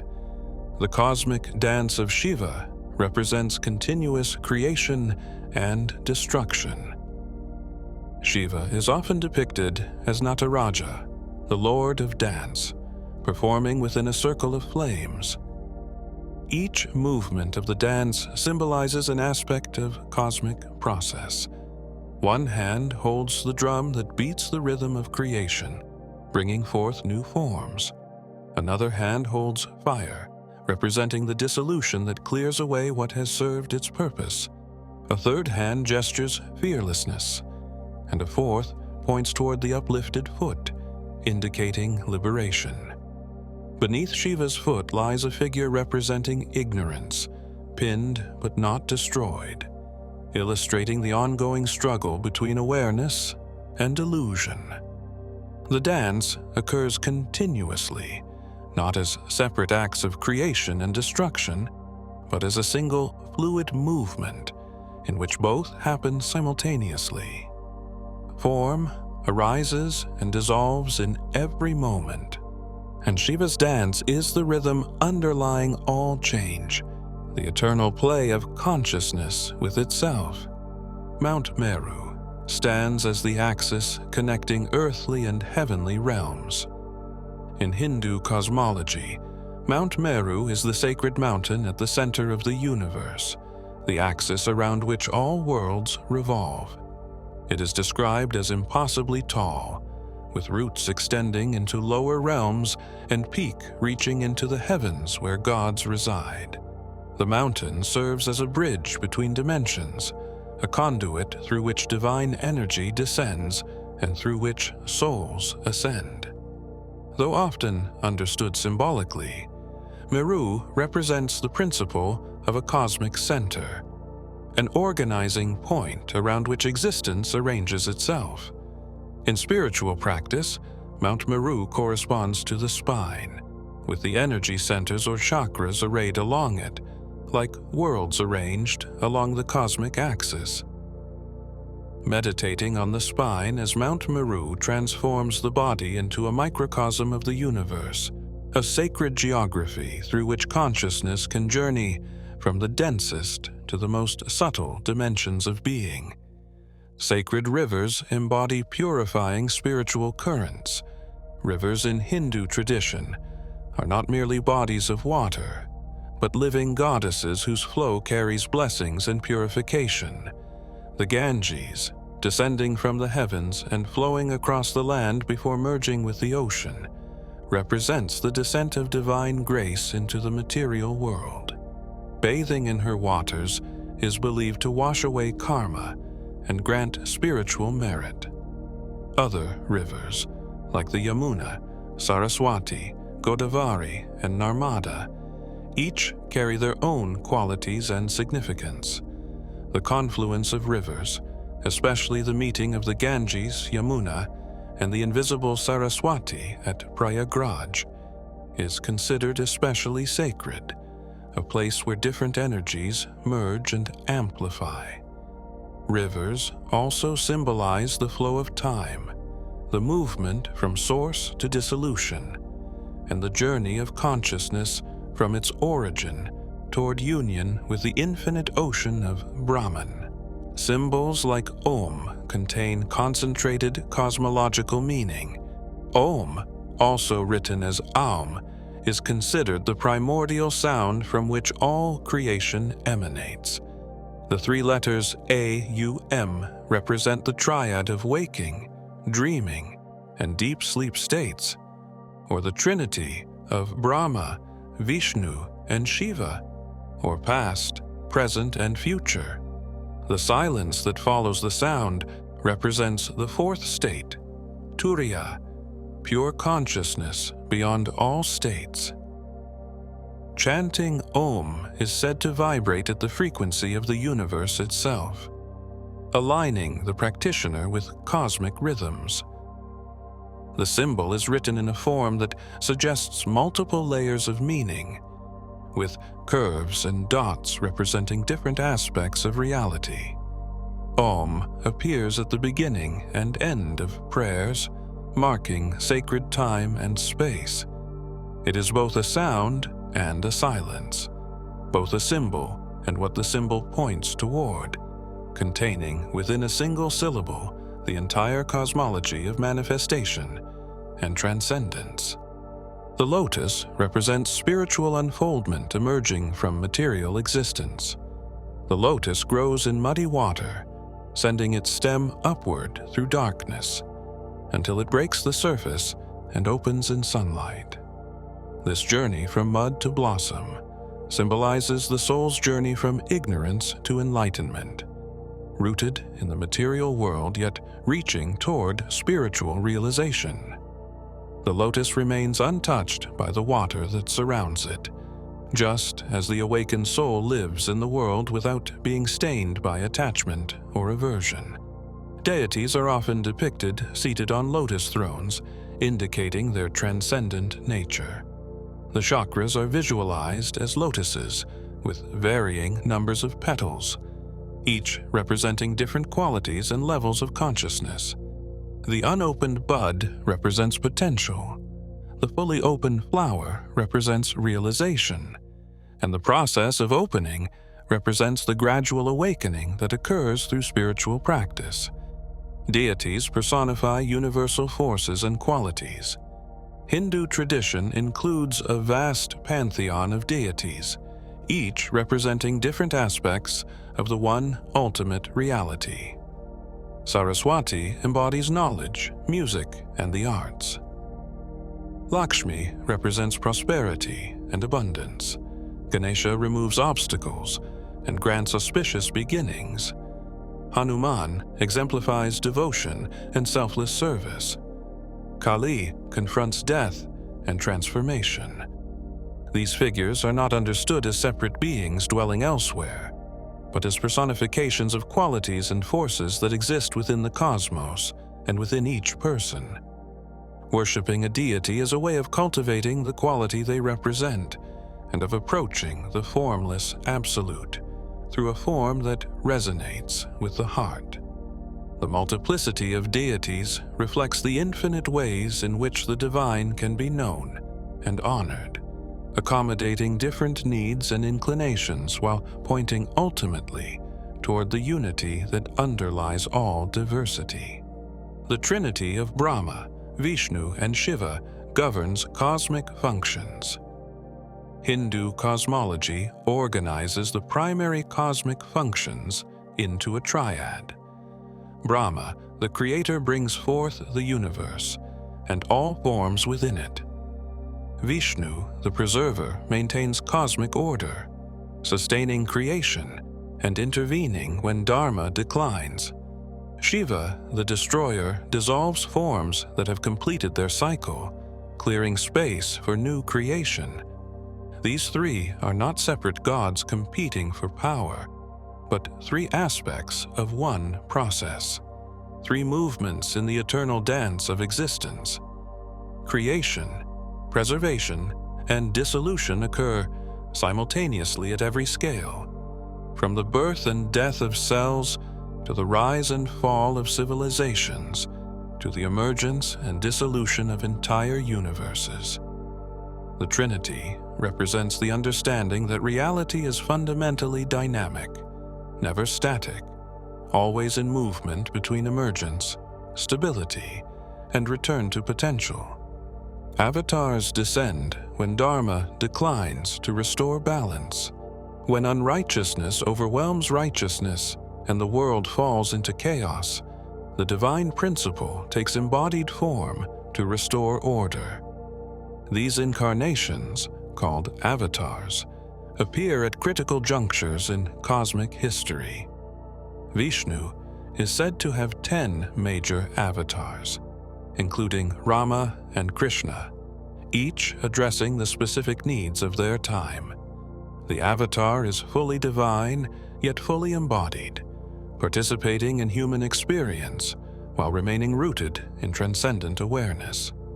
The teaching and actions of avatars serve both immediate and timeless purposes, resolving particular crises while also demonstrating eternal principles. The concept of avatar suggests that the divine is not distant or indifferent, but intimately involved in the welfare of creation, willing to descend into limitation and struggle in order to guide beings back toward truth and harmony. Celestial beings populate various levels of existence.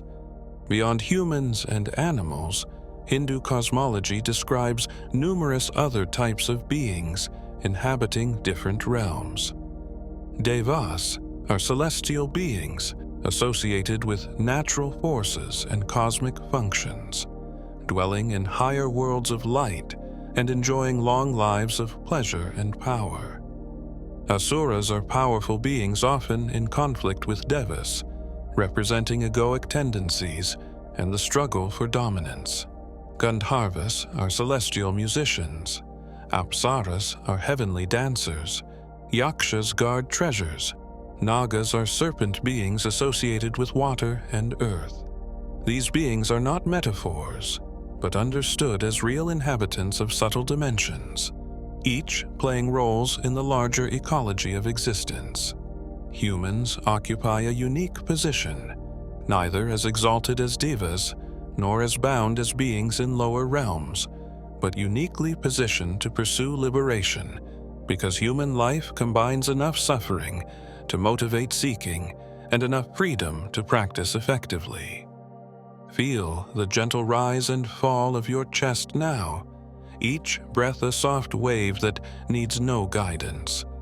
Your body knows how to rest, how to release, how to let go of what is no longer needed. The cosmology we have been exploring describes vast cycles and unimaginable spans of time. Yet here you are, in this single moment, breathing quietly. All those ages and realms exist within the same consciousness that is aware of this breath, this stillness. You do not need to understand the immensity to rest in it. Just as a wave does not need to comprehend the ocean to be held by it, you are held within something vast and timeless without needing to grasp its dimensions. Let your mind grow quiet and soft, dissolving into the spaciousness that has always been here.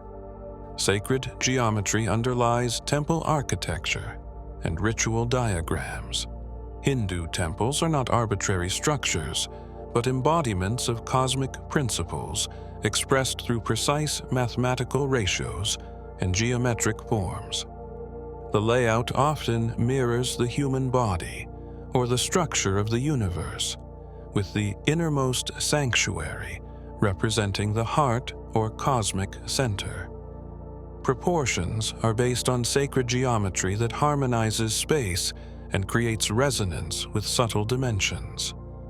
Yantras, ritual diagrams composed of interlocking triangles, circles, and other shapes, serve as visual mantras that focus consciousness and channel energy.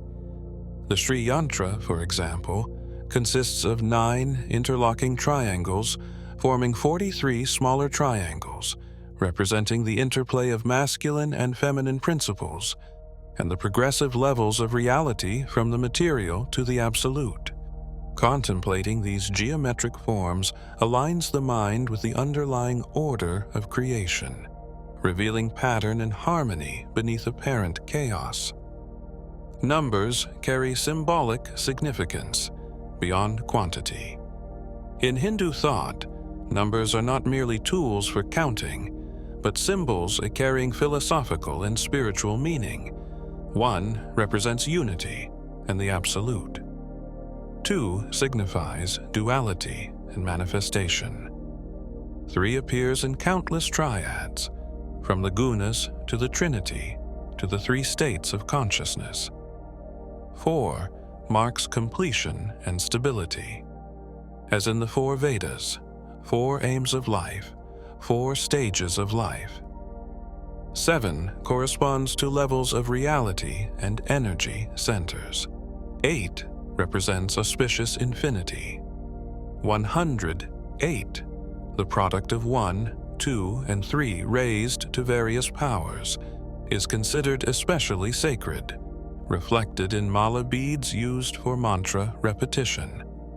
These numbers appear throughout cosmology, ritual, and architecture, not coincidentally but as reflections of inherent patterns in consciousness and creation. Understanding their significance adds depth to practice and reveals the mathematical precision underlying spiritual structures. Astrological wisdom connects earthly and celestial rhythms. Jyotish, or Vedic astrology, maps the positions and movements of celestial bodies to understand their influence on human affairs and individual destinies. Planets are seen not as distant rocks, but as representatives of cosmic forces whose positions at the time of birth shape tendencies and possibilities. The natal chart serves as a blueprint, revealing karmic patterns carried from past lives and the likely trajectory of the current incarnation. Astrological timing guides decisions about when to begin endeavors, perform rituals, or undertake spiritual practices. This is not fatalism, but recognition that different times carry different qualities, and that working with cosmic rhythms rather than against them increases harmony and effectiveness. Jyotish also provides remedies, practices, and observances that can mitigate difficult influences and strengthen beneficial ones, offering tools for consciously engaging with the karmic patterns one was born into. The entire cosmos exists as vibration and consciousness. At the deepest level, Hindu cosmology asserts that reality is not made of separate solid objects, but of vibration and awareness. What appears as matter is energy vibrating at different frequencies. What appears as diversity is consciousness experiencing itself from countless perspectives. The primordial vibration, represented by Om, gives rise to progressively denser vibrations that eventually manifest as physical form. Every object, being, and phenomenon is consciousness vibrating in a particular pattern, and all patterns arise within and are made of the same underlying consciousness. This understanding dissolves the boundary between mind and matter, subject and object, observer and observed. Everything is both wave and awareness, both energy and experience, both form and the formless ground from which form emerges.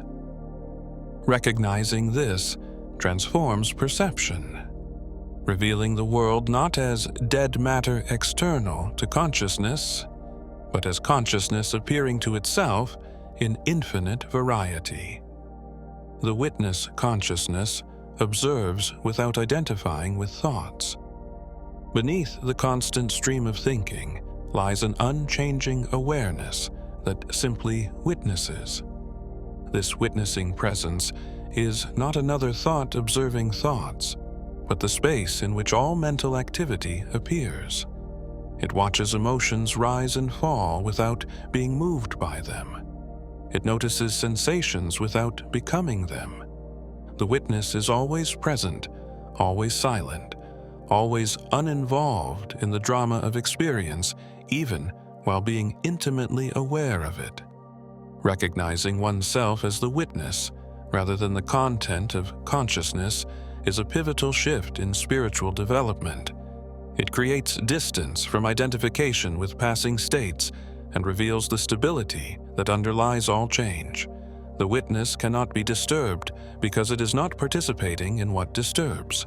It simply is watching the play of existence without attachment or aversion. Chakras map subtle energy centers along the spine. Hindu tradition describes 7 primary chakras, or energy centers, arranged vertically from the base of the spine to the crown of the head. Each chakra corresponds to specific physical, emotional, and spiritual qualities. The root chakra relates to survival and grounding. The sacral chakra governs creativity and desire. The solar plexus holds personal power and will. The heart chakra bridges lower and higher centers through love and compassion. The throat chakra expresses truth and communication. The third eye relates to intuition and insight. The crown chakra connects to universal consciousness. These centers are not physical organs, but subtle structures through which life energy flows. When chakras are balanced, energy moves freely, and well-being is supported. When blocked, imbalance manifests as physical, emotional, or spiritual difficulty. Practices like meditation, pranayama, and visualization work to open and harmonize these centers. Kundalini represents dormant spiritual potential awaiting awakening. At the base of the spine, coiled like a sleeping serpent, lies Kundalini, the potent spiritual energy that remains dormant in most people. Through dedicated practice, this energy can be awakened and guided upward through the chakras along the central channel of the spine. As Kundalini rises, it activates each energy center, bringing purification, expanded awareness, and the dissolution of limiting patterns. The ascent can be gradual or sudden, gentle or intense, depending on the individual and the path taken. When Kundalini reaches the crown chakra and merges with universal consciousness, profound transformation occurs, often described as the union of the individual soul with the divine. This awakening is not an end in itself, but a process of profound inner reorganization that prepares consciousness for deeper realization. The tradition emphasizes that Kundalini work requires proper guidance and preparation to avoid destabilizing effects. The heart center serves as a bridge between lower and higher awareness. Positioned at the midpoint of the chakra system, the heart center, or anahata, mediates between the earthly energies of the lower 3 chakras and the spiritual energies of the upper 3. It is here that personal identity begins to open toward universal love, where the concerns of the individual self start to include the welfare of all beings. The heart chakra is associated with compassion, devotion, and the capacity to see beyond separation. When awakened, it dissolves the hardness that keeps the self defended and isolated, allowing a flow of connection that extends outward without losing center. Many spiritual paths emphasize heart opening as essential, recognizing that intellectual understanding without the softening of the heart remains incomplete. The journey upward through higher chakras requires that the heart be open, for without love and compassion, expanded consciousness can become cold and disconnected. Liberation occurs when the individual recognizes its true nature. Moksha is not a place to arrive at or a state to achieve, but the recognition of what has always been true. The sense of being a separate individual, bound by time, karma, and limitation, is based on misidentification with body and mind. When this misidentification is seen through, what remains is the awareness that was never born, never bound, and never separate from the infinite. This recognition does not come from adding new knowledge, but from removing ignorance, the way clouds disperse to reveal the sun that was always shining. Liberation is the end of suffering, because suffering depends on the belief in a separate self that can be threatened, diminished, or lost. When that belief dissolves, fear dissolves with it, and what remains is peace, freedom, and the recognition that you have always been what you sought. The liberated one may continue to inhabit a body and function in the world, but inwardly, all bondage has ended. Samadhi describes states of deep absorption beyond ordinary awareness. Samadhi is a term for meditative states in which the normal division between subject and object dissolves. In the early stages, there may still be a subtle sense of experiencing samadhi, but in the deepest levels, even that duality vanishes. There is no one experiencing and nothing being experienced, only seamless unity. Samadhi is not unconsciousness. Awareness is heightened, not diminished, but it is free from the usual structures of thought and perception. Time may seem to stop, the body may be forgotten, and a profound stillness and bliss arise. Different traditions describe various levels and types of samadhi, some temporary, and others leading directly to liberation. Samadhi cannot be forced or fabricated. It arises when conditions are right, when the mind has been sufficiently purified and quieted, and when the practitioner is ready to release into something beyond control. The play of consciousness creates all apparent diversity. From the perspective of ultimate reality, the entire universe is a spontaneous display of consciousness, delighting in its own creative potential. The infinite appears as the finite. The formless takes on form.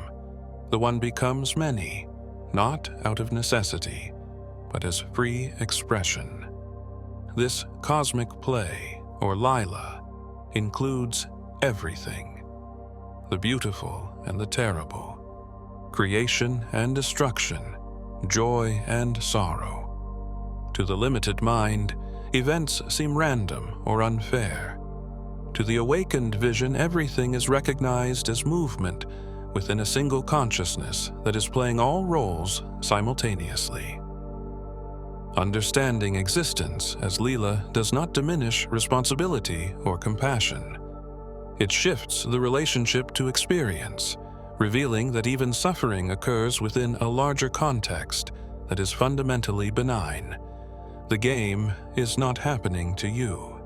You are the consciousness playing the game. Detachment allows full engagement without clinging. Detachment is often misunderstood as withdrawal or indifference. But in Hindu teaching, it means freedom from the compulsion to control outcomes. A detached person acts fully, loves deeply, and participates wholeheartedly, but does not demand that results match preferences. This requires trust in a larger order and the willingness to accept what unfolds without inner resistance. Detachment does not mean not caring. It means caring without being enslaved by the need for things to be different than they are. This attitude arises naturally from understanding impermanence and recognizing that attachment to what changes inevitably brings suffering. When detachment is cultivated, life becomes lighter. Actions are performed for their own sake, rather than for the rewards they might bring. Relationships are enjoyed without possessiveness. Even a spiritual seeking becomes less strained when the seeker releases the grip of needing enlightenment to happen on a particular timeline. The present moment contains eternity within it. Time is a construct of the thinking mind that divides continuous flowing reality into past, present, and future. But in direct experience, only now exists. The past is a memory occurring now. The future is imagination occurring now. When the mind settles and thinking subsides, what remains is this moment, vast and complete. Eternity is not endless time stretching forward and backward. It is the timeless depth of the present, the dimensionless point where all experience happens. Spiritual practice often emphasizes returning attention to the present because it is here, beneath the overlay of thought, that reality can be directly known. The eternal is not far away or long ago. It is the ground of this breath, this sensation, this simple awareness that has never been absent even for a moment.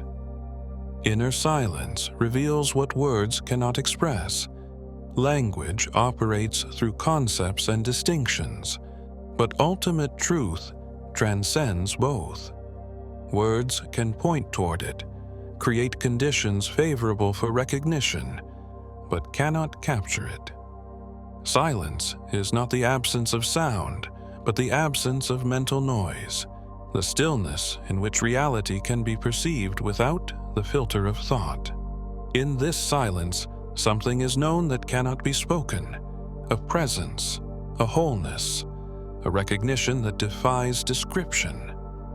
Teachers often fall silent when asked to explain the deepest truths, not from inability, but from recognition that silence communicates what speech obscures. Meditation cultivates this inner silence, allowing the practitioner to rest in wordless awareness.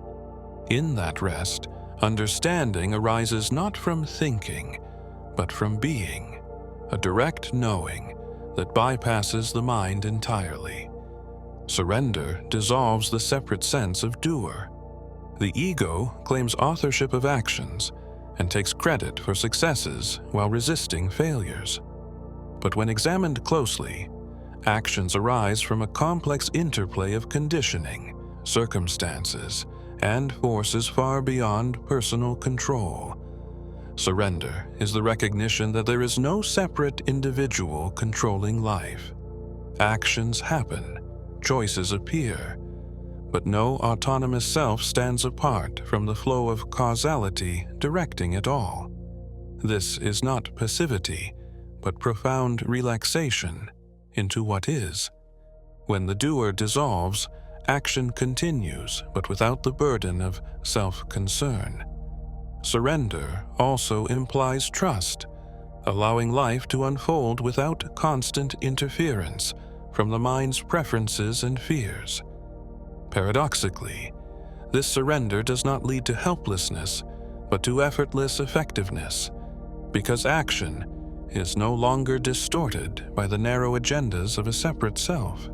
Grace flows when personal effort reaches its natural limit. Practice, discipline, and sincere seeking create the conditions for realization, but they cannot force it. At a certain point, effort exhausts itself, and what remains is openness. It is here that grace enters, the spontaneous arising of understanding or transformation that was not earned or produced. Grace is not arbitrary favor from an external deity, but the natural flowering that occurs when the soil has been prepared. The seeker does their part through practice and purification, but the final shift is received rather than achieved. This understanding prevents both spiritual pride and despair. Pride dissolves because realization cannot be claimed as personal accomplishment. Despair dissolves because grace is always available, waiting for the moment when striving ceases and receptivity deepens. The goal and the path ultimately merge into one.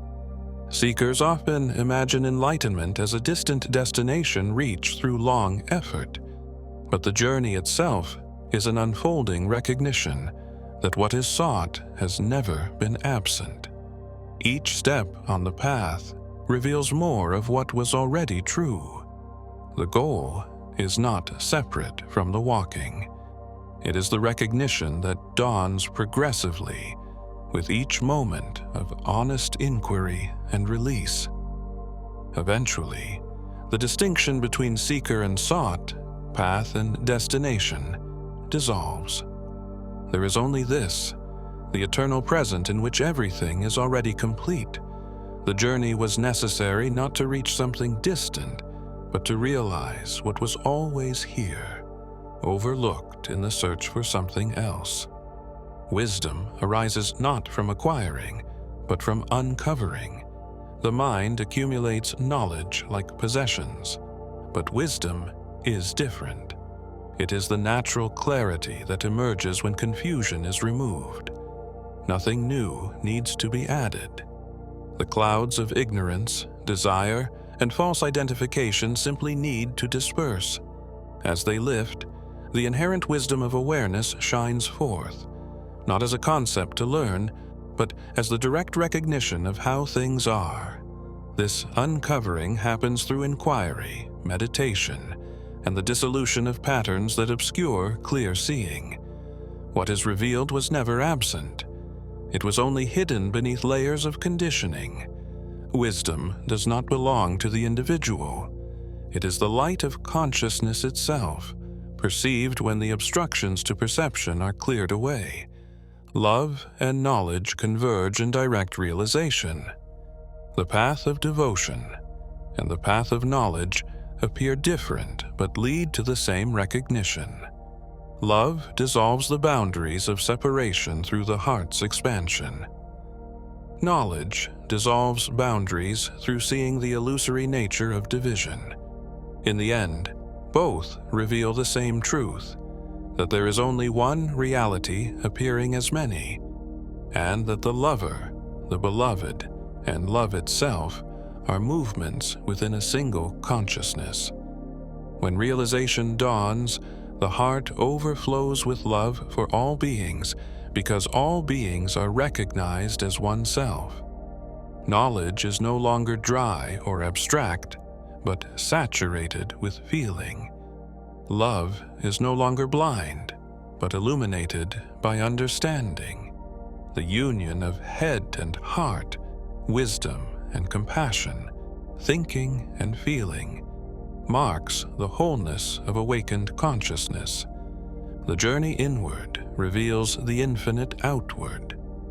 Turning attention away from external distractions and toward the nature of awareness itself, the seeker discovers that the inner world is not small or limited.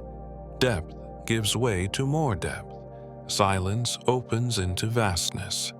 What seemed like a personal interior is revealed as the infinite field in which all existence arises.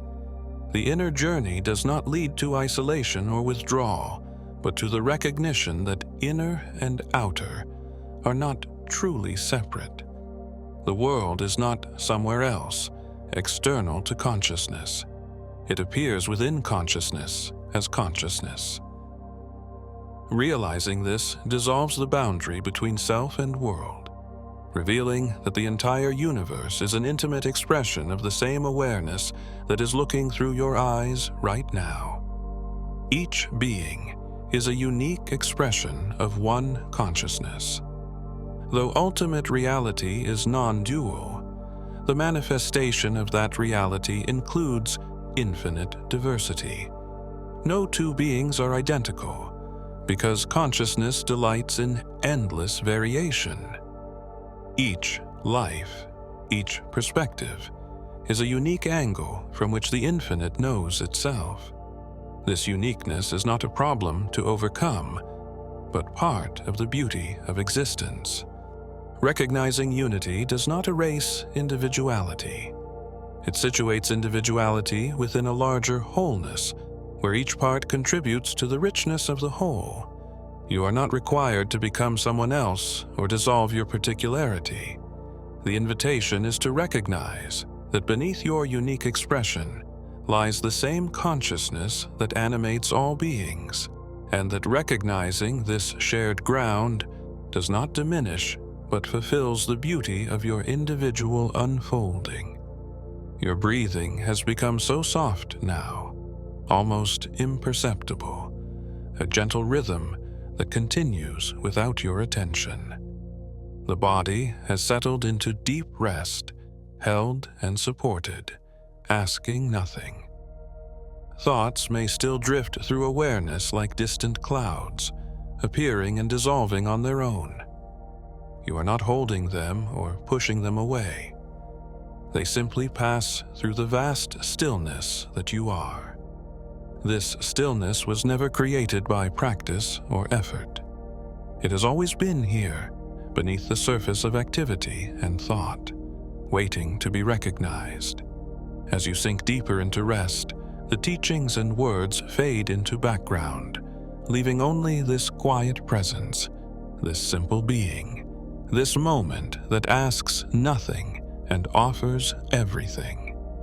Questions dissolve when the questioner is understood. The mind generates endless questions about reality, seeking answers that will satisfy and complete understanding. But every answer spawns new questions in an endless cycle. The cycle ends not by finding the final answer, but by recognizing who is asking. When attention turns toward the questioner, toward the sense of self that feels incomplete and seeks resolution, that sense begins to dissolve. It is seen as a construct, a pattern of thought, rather than a solid entity. With the questioner gone, questions lose their urgency. They may still arise, but they no longer bind. What remains is not ignorance, but a deeper knowing that exists prior to questions and answers. A wordless understanding that needs no explanation and offers no doubt. What is sought was never lost. The entire spiritual journey is a returning home to what you have never left. You are already the awareness you seek. You are already whole, already free, already complete. The sense of separation and lack is a case of mistaken identity, a dream in which you forgot your true nature and believed yourself to be only the dream character. Awakening is the recognition that you were never truly asleep. The search was the dream. The seeking was what kept you from seeing. Now, in this moment of quiet rest, without effort or striving, you can simply be what you have always been. There is nowhere to go, nothing to achieve, no future state to attain. Just this, just now. Just the simple awareness that has never been absent even for a breath. Rest here. You are home. We have wandered together through concepts and cosmologies, practices and principles, stories of gods and the silence beyond all names. We followed the thread of ancient wisdom as it wound through thousands of years, carried by voices that have long since returned to the earth. Yet the understanding remains, passed forward like a lamp lighting other lamps.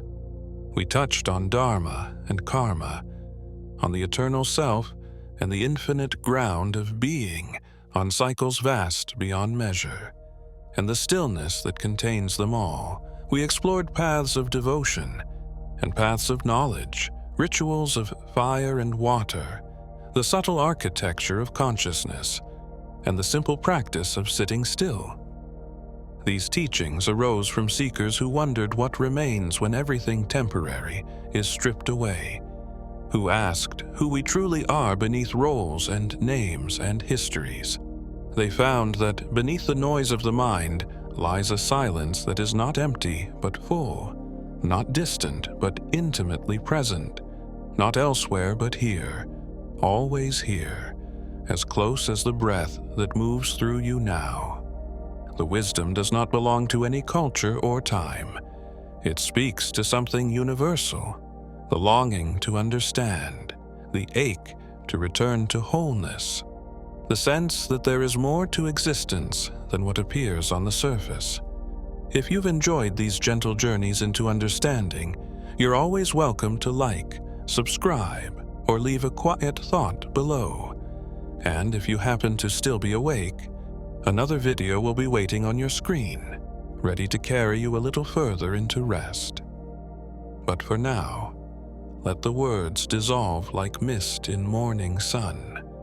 Let the teachings settle like sediment, drifting to the bottom of a still pond. There is nothing to remember, nothing to hold, nothing to become. You are already what all the wisdom points toward. Already the awareness in which all experience appears. Already the stillness that was never disturbed. Rest in that recognition, or simply rest without recognition, allowing sleep to come as gently as dusk giving way to night. You don't need to do anything at all. Sleep well and good night.